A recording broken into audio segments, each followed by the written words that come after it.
राजा और तोते की कहानी। एक समय की बात है, किसी एक राज्य में इंद्रेश नाम का एक राजा राज करता था। उस राजा के 3 बेटे थे। उसकी ख्वाहिश थी कि वह सबसे काबिल बेटा उसकी राजगद्दी संभाले, लेकिन वह इस बात को लेकर संशय में था कि तीनों में से किसे वह अपना राजपाट सौंपे।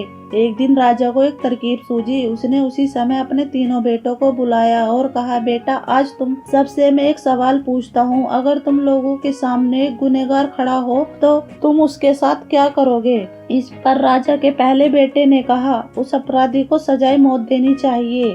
वही दूसरे बेटे ने कहा, गुनहगार को काल कोठरी में बांध देना चाहिए। जबकि तीसरे बेटे ने कहा, पिताजी, हमें उसे सजा देने से पहले इस बात की जांच करनी चाहिए कि उसने सही में अपराध किया है या नहीं। इस पर राजा के तीसरे बेटे ने सभी को एक कहानी सुनाई। एक राजा था, उसके पास एक बुद्धिमान तोता था। एक बार उस तोते ने महाराज से कहा, मुझे अपने माता पिता और पिताजी के पास जाना है। राजा ने उसकी बात नहीं मानी, लेकिन तोते ने हार नहीं मानी। वह लगातार महाराज से जिद करने लगा कि मुझे माता पिता के पास जाने दे।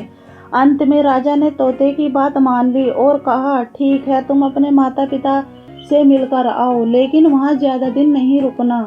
राजा ने तोते को केवल 5 दिन की अनुमति दी और कहा, तुम 5 दिन में अपने परिवार वालों से मिलकर लौट आना। इसके बाद तोता 5 दिन के लिए अपने माता पिता के पास चला गया। छठे दिन जब वह राजा के पास लौट रहा था तो उसने सोचा, क्यों ना वह महाराज के लिए एक उपहार ले लिया जाए।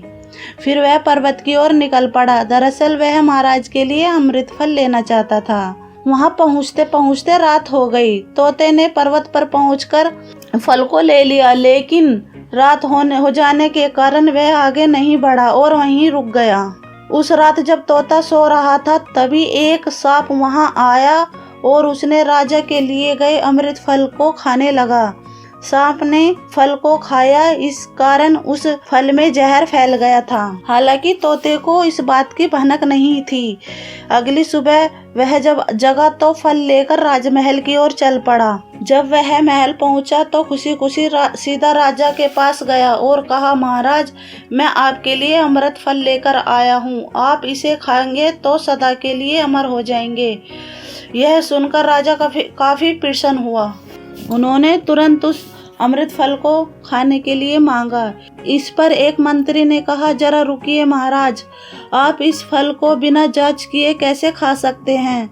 एक बार यदि देख तो लीजिए कि तोते द्वारा लाया गया यह अमृत फल सही है या नहीं।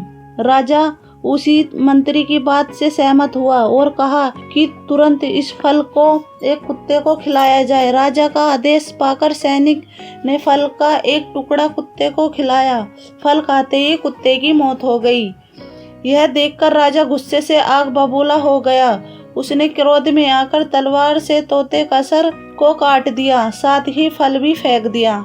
कुछ साल बाद ठीक उसी स्थान पर एक पौधा निकल आया। यह देखकर राजा को लगा कि उसी जहरीले फल का पौधा है। उसने सभी को आदेश दिया कि उस पेड़ का फल कोई नहीं खाएगा। कुछ दिन बाद एक बुद्धिमान व्यक्ति उस पेड़ के नीचे आराम करने के लिए रुका। उसे भूख भी काफी जोर से लगी थी। उसने उसी पेड़ के फल तोड़े और खाने लगा। फल खाने के बाद वह बूढ़ा व्यक्ति एकदम से जवान हो गया। राजा ने जब यह देखा कि वह आश्चर्यचकित रह गया। उसे समझ आ गया कि वह फल जहरीला नहीं था। उससे बहुत बड़ी गलती हो गई। उसने बिना सच्चाई जाने तोते को मार दिया। इसे लेकर उसे काफी पछतावा भी हुआ। इसके लिए वह मन ही मन खुद को कोसने लगा। इधर तीसरा राजकुमार की कहानी खत्म होने के बाद राजा इंद्रेश ने उसे ही अपना उत्तराधिकारी नियुक्त किया। इसके बाद राज्य में जश्न मनाया गया।